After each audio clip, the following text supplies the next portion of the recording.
தமிழகத்தில் நாடாளுமன்ற மக்களவை தேர்தல் நடந்து முடிந்திருக்கும் நிலையில் வருகின்ற ஜூன் 4ஆம் தேதி தேர்தல் முடிவுகள் வெளியாக வாய்ப்புள்ளதாக தகவல் வெளியாகி தற்போது அரசியல் வட்டாரத்தில் பரபரப்பை ஏற்படுத்தியுள்ளது.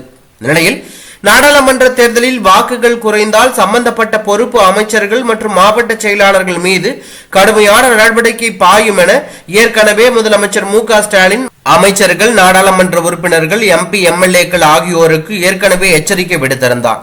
தற்போது தேர்தல் முடிவுகள் வெளியாக இன்னும் சில நாட்கள் மட்டுமே இருப்பதால் தேர்தலில் சரியாக பணி செய்யாதவர்களின் பட்டியலை திமுக தலைமை தற்போது தயார் செய்துள்ளதாகவும் அதில் 2 அமைச்சர்களின் பதவி பறிக்கப்படும் என்றும் தகவல் வெளியாகியுள்ளது.